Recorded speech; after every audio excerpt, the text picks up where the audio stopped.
didn't look at no pandemic and say, this is bigger than me, I can't be good. No, God stepped up and protected his people, stepped up and prospered his people, because he told the prophet, tell my people that they're going to be better coming out of this than when they went in this.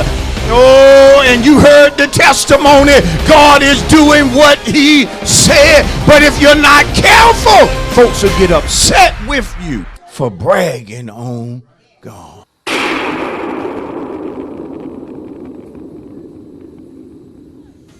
Thank you, Jesus. Hey, and let God. You gotta and let God. Don't worry about it. And let God. Cast your burden and let God. Let God do it. Let God do it. Let God do it. Let God do it. Don't worry about it. You gotta let him do it. Don't cry about it. You gotta let him do it. While you're staying up all night. While you're worrying about it, you can't work it out. Let God do it. Let God do it. Verse number 4. Just talking about Joseph. Notice what the scripture reads. Genesis, first book of the Bible, 37:4. But when his brothers saw that their father loved him more than all his brothers, they hated him and could not speak peaceably to him. Now Joseph had a dream, and he told it to his brothers, and they hated him even more. So he said to them, please hear this dream which I have dreamed. There were binding sheaves in the field, and behold, my sheaf arose and also stood upright. And indeed your sheaves stood all around and bowed down to my sheaf. And his brothers said to him, shall you indeed reign over us? Or shall you indeed have dominion over us? So they hated him even more for his dreams and his words. Notice that Joseph's brothers hated him for his dreams and for his words. Joseph had not only found favor with his natural father, but more than that, Joseph had found favor with God. And Joseph, though a young man in the text, he was blessed of God. But notice that the wording of the Bible continues to say to us that his brothers hated him. Now, a lot of folk will teach the story of Joseph and will say such things like, be careful who you tell your dreams to. And I agree in part. But I want you to understand that some things are bigger than us. And Joseph was going to have to go to Egypt because that was God's overall plan or purpose for his life. So whenever preachers preaching, they say, well, if Joseph wouldn't have told the dream, his brothers wouldn't have hated him. If brothers wouldn't have hated him, they wouldn't have sold him. But see, you don't understand God. We can sit there and do that all day about our life, but sometimes you just got to go to Egypt. Oh, Lord, have mercy. But Pastor, if I would have did this, then maybe this wouldn't. No, you had to go to Egypt. You see what I'm saying? Some things in God's overall purpose is bigger than what we may see set before us. Somebody really needs to hear this morning. Because God has a way of allowing us to go through things to get us to the place where he ultimately wants us to be, where he's going to use us. The place where he's going to reveal responsibility and accountability. And so the Bible is plain when it came to Joseph's brothers. Listen, it's no way to miss it. They hated him. They hated him for his dreams and his words. But listen, don't miss it. But his dreams and his words were from God. See, they were from God. It wasn't nothing Joseph was doing on his own. God was giving him these dreams. God was putting these words in Joseph, but his brothers hated him for it. Okay? Look at Luke, the 6th chapter. Look at Luke. Somebody say, Pastor, where you going? Hold on. Look at Luke, the 6th chapter. Jesus reveals a principle about or to his disciples. And we're going to see that it was really bigger than Jesus' disciples.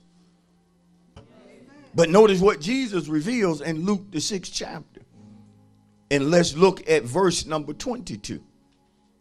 Jesus said, blessed are you when men hate you, when they exclude you and revile you and cast out your name as evil for the Son of Man's sake. Rejoice in that day and leap for joy, for indeed your reward is great in heaven. For in like manner their fathers did to the prophets. Verse 22, blessed are you when men hate you. Look at somebody and say the subject this morning, the blessing of being hated. Ooh, look at somebody and say the blessing of being hated. Come on, I need y'all like you already know this word is fun. Look at somebody and say the blessing of being hated. Look at somebody and say, did you know there's a blessing in being hated by certain folk? Whoa, I wish you'd give him a thunderous hand of praise if you're ready to eat, if you're ready to receive the blessing of being hated.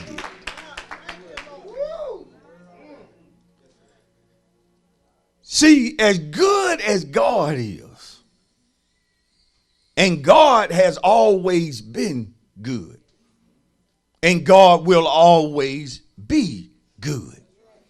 Now, who else has that testimony besides God? Nobody in here has that testimony, saving they want to be known as a big liar. Not just a liar, but a big liar. God, again, is the only one that has a testimony that's true, a testimony that's genuine, that he has always been good and he will always be good. See, we have our moments of being good. Come on. But we also have our moments where we are not so good as we need to be. Come on. You say, well, Pastor, you preaching to church folk. Yeah, even us as people of God, we don't have a testimony that we are always good. Sometimes bad is revealed in us that we might work on ourselves to become better. But see, when it comes to God, there's never a need for God to get better. Why? Because he is who he is, and he will be who he will be. But when you think about it, there are people who hate God. There are people who hate God, even though, again, he has always been good and he will always be good. Yet there are people who hate God. There are people who detest or despise God. There are some folks, if you really want to upset them, if you really want to get on, the old folk used to call somebody last nerve, when some folk just talk about God. Just talk about God. Just talk about the goodness of God. Just have the nerve to just say God is so good and he is just so wonderful, especially in the times that we living in right now. You liable to get some stares. You liable to get some rolling of your eyes at people, and they will say, how can he or she say God is good with everything that is taking place, because I know that when it comes to God, he does not change. I recognize about God that he was good before the pandemic started. I recognize that he been good all in the midst of it. Come on, somebody. And when or if the pandemic leave, he's still going to be good. God didn't look at no pandemic and say, this is bigger than me, I can't be good. No, God stepped up and protected his people, stepped up and prospered his people, because he told the prophet, tell my people that they're going to be better coming out of this than when they went in this. Oh, and you heard the testimony. God is doing what he said. But if you're not careful, folks will get upset with you for bragging on God. Do it on your job sometimes. Just say, the Lord is so good.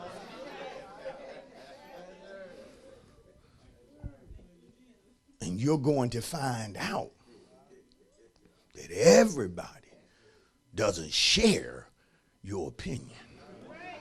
Come on, somebody. And guess what? We used to be some of those people. They got tired of certain folk talking about God. God can do this. God can do that. But see, what I want you to understand, if you're really of God, then the same way there are those who hate God, there will always be people who hate you because you serve God, because you are devoted to God, because you put God first. See, some folk don't even mind you serving God, but just don't go overboard. Don't go to don't act like you got to be at church every Sunday. Don't act like you got to pray every day. No, it don't take all. Y'all stay on your feet too much. Y'all sing too long. You're praising too. Your music is up too loud. But you didn't complain about loud music at the club. You only started complaining about loud music at the church. And of course, now that's not to say that we want the music to overdrown the singing of the praising of the word, because we don't. But what I want you to understand is that when you put God first, people will have a problem with you. I'm talking folk in your own family will have a problem with how sold out you are to God. And if you're listening real careful, they really only complain when you're about to do something for God. See, oh God, you have to watch people, that when you tell them you've got to go, if you will, that extra mile to do this, that, and other for God, and they got a frown on their face, or they acting like, hey, look, you doing a little too much. Sit down here. You a little too busy in the church. The devil is a lie. When you know what God has brought you through, when you know there is a purpose on your life, you continue to put him first despite haters. Come on, I said despite haters. Despite haters. Now I'm about to move on. But even there were those who became even more of a hater towards the church, even for the church desiring to be open during the pandemic. Folk just began to really just hate on churches for wanting to be open. Like the nerve of y'all. Y'all ain't Best Buy. You ain't Walmart. Y'all ain't Longhorn. Y'all ain't the school. They said essential things. Only essential things need to open up. Well, I remind you that the most. Come on, that's God's house. Come on, look, that's the reason some folks ain't standing. They may or may not be on board, but God's church is essential. And that will never change. But it's amazing when you put God first, how it brings out hatred in certain individuals. Am I right about that? Jesus here reveals plainly that he wanted his disciples to know, to understand that if you're going to follow me, if you're going to submit to me, if you're going to be my disciple, then you're going to be hated. you are going to be persecuted.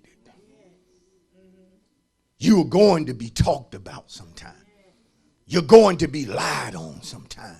You're going to be mistreated sometimes.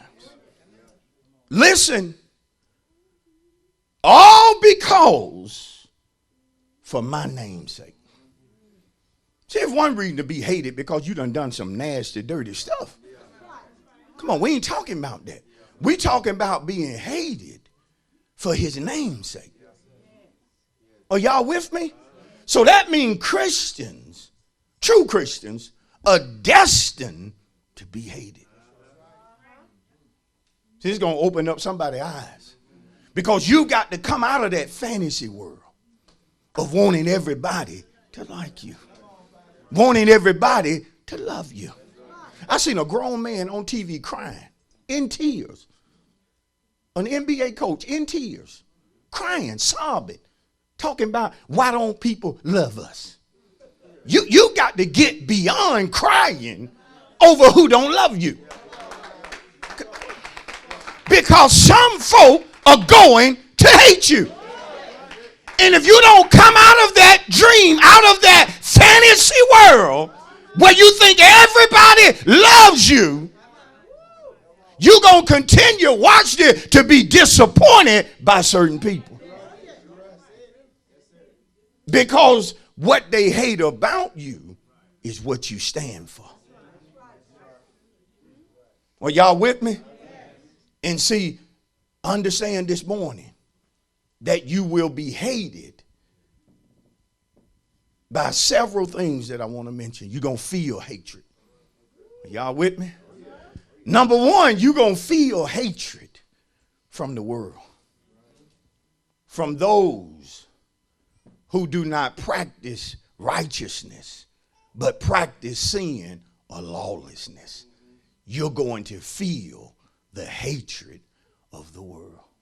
Because see, if any man is a friend of the world, he or she is an enemy to God. Why? Because the world hate God. Listen, by world, we ain't talking trees and so forth. We talking a system that is anti-God. A system that is anti-Christ. A system that is anti-Jesus. A system that is anti-Bible. And so you'll feel the hatred from the world. You'll feel it. You'll feel it. And listen to me, it needs to be felt. It needs to be felt to always remind us that this is not our home. Come on, come on. Old saints, you say, we just pilgrims who are just what? Passing through on our way to our final destination. Come on, but look at some saints. They are so in love with the world. And the world gonna love its own. Come on, that's what the Bible teaches. That if you of the world will love its own. But when you're in Christ, the way that you need to be, you'll feel the hatred from the world. You'll feel hatred, number two, from your own family. From your own family. Hatred. You can even be hated by folk in your family who understand about you that you truly strive to live right. Come on, but yet they hate you. You know what I'm saying? Can't stand you. Smile when they see you coming, but they have other thoughts that are going on. We'll come over to your house and pretend like they so happy to see all of this prosperity, but down on the inside, they hate that you have what you have, and you got the nerve to be smiling about it. Come on. I know in my family, in my immediate family, that there are people who hate me. They can't stand me. They do wrong by me, every chance that they get. The only reason is because of my faith in Jesus. Listen to me. It used to bother me. You didn't hear me. It used to get to me. Come on. I said it used to bother me. It used to get next to me. It used to keep me up at night. I used to lose sleep about it. I used to wonder about, I used to search and see what I done, but I don't do that no more. I recognize that we on different sides.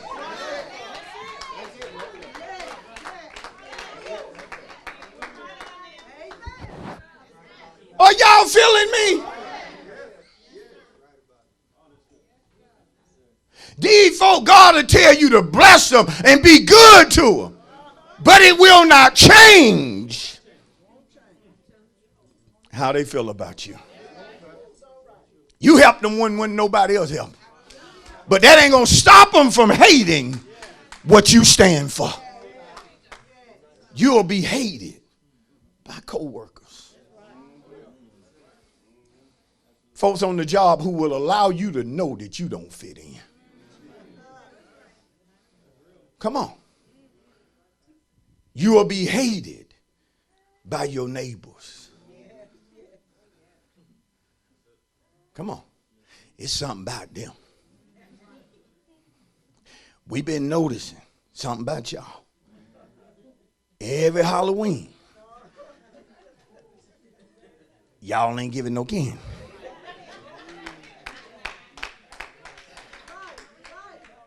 This house up here on this hill is too big for y'all not to be handing out a whole lot of candy.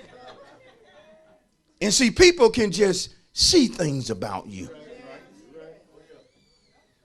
And it will cause them, watch this, even though they really don't know you, they hate you. I come to tell you, people will hate you who had never met you. But they hate what they heard about you.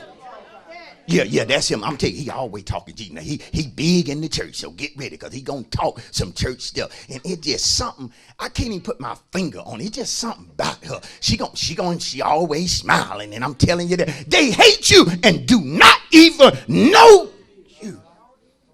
Finally, there are church people who will hate. See, I'm talking universal church. Isn't it amazing how real church folk will be persecuted by hypocrites within the church? Yeah, that's right there. Somebody that don't want to live it, but want to straddle a fence that doesn't exist, will hate a person who's striving to live it. What did I do to you except strive to live by the word while you keep playing with the word? But Jesus reveals that when all of this is happening, he said, you are blessed. Blessed are you when men hate you.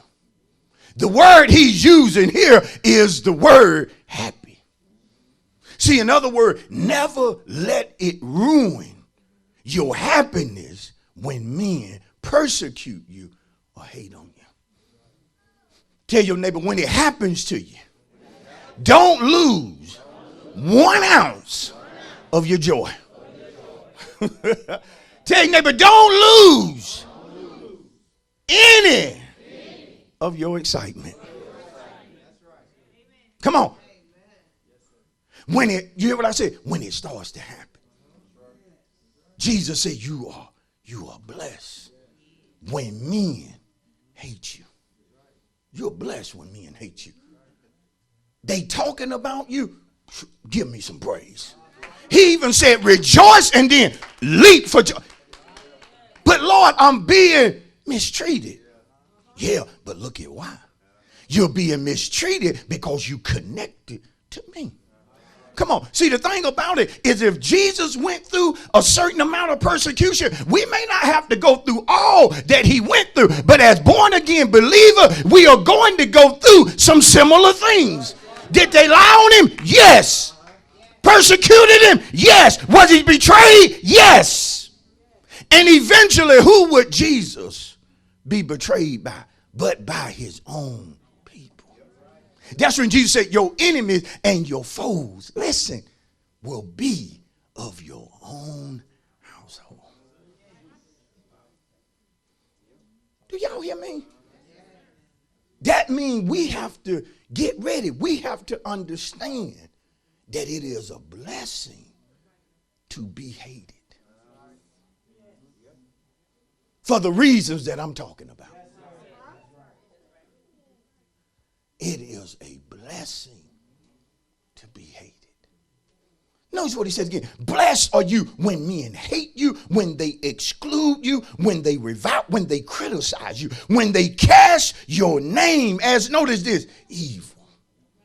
They talking about you like you low down and dirty, but you know that you have the utmost integrity. Don't you cry about that.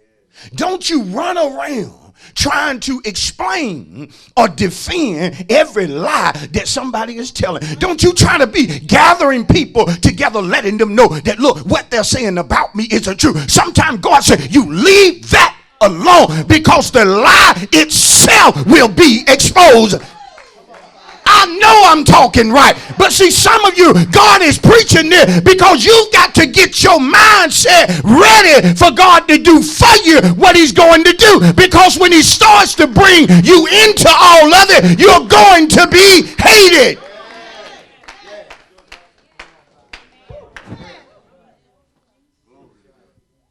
Can I teach it right? Sometimes you really don't know who's for you until you get blessed. Come on. You don't really know who's for you until God manifests certain promises for you. And then you throw your party, and some of the folk you thought would get there first do not show up at. They were busy on the day to celebrate you. They had something to do. You mock people when it's time to celebrate you and they can't make it to the party. Y'all hearing what I'm saying? Pastor, we happy for you. No, you ain't. Tell the truth. Tell the truth, you can get delivered. Everybody wasn't clapping this morning when Elder Evans and Brother Q were talking about giving the most they've ever gave since they've been saved. Everybody wasn't clapping about that. Thank you for watching A Word for Deliverance with Pastor Leonard Cochran of A Place of Refuge, Noonan. A Place of Refuge is located at 10 Fisher Alley in the city of Noonan, Georgia. If you would like to visit us, our worship times are every Sunday at 10:15 a.m. and Wednesdays at 7:15 p.m. To order today's message on CD, please call the church office at 770-252-3855 and reference the order number on the screen.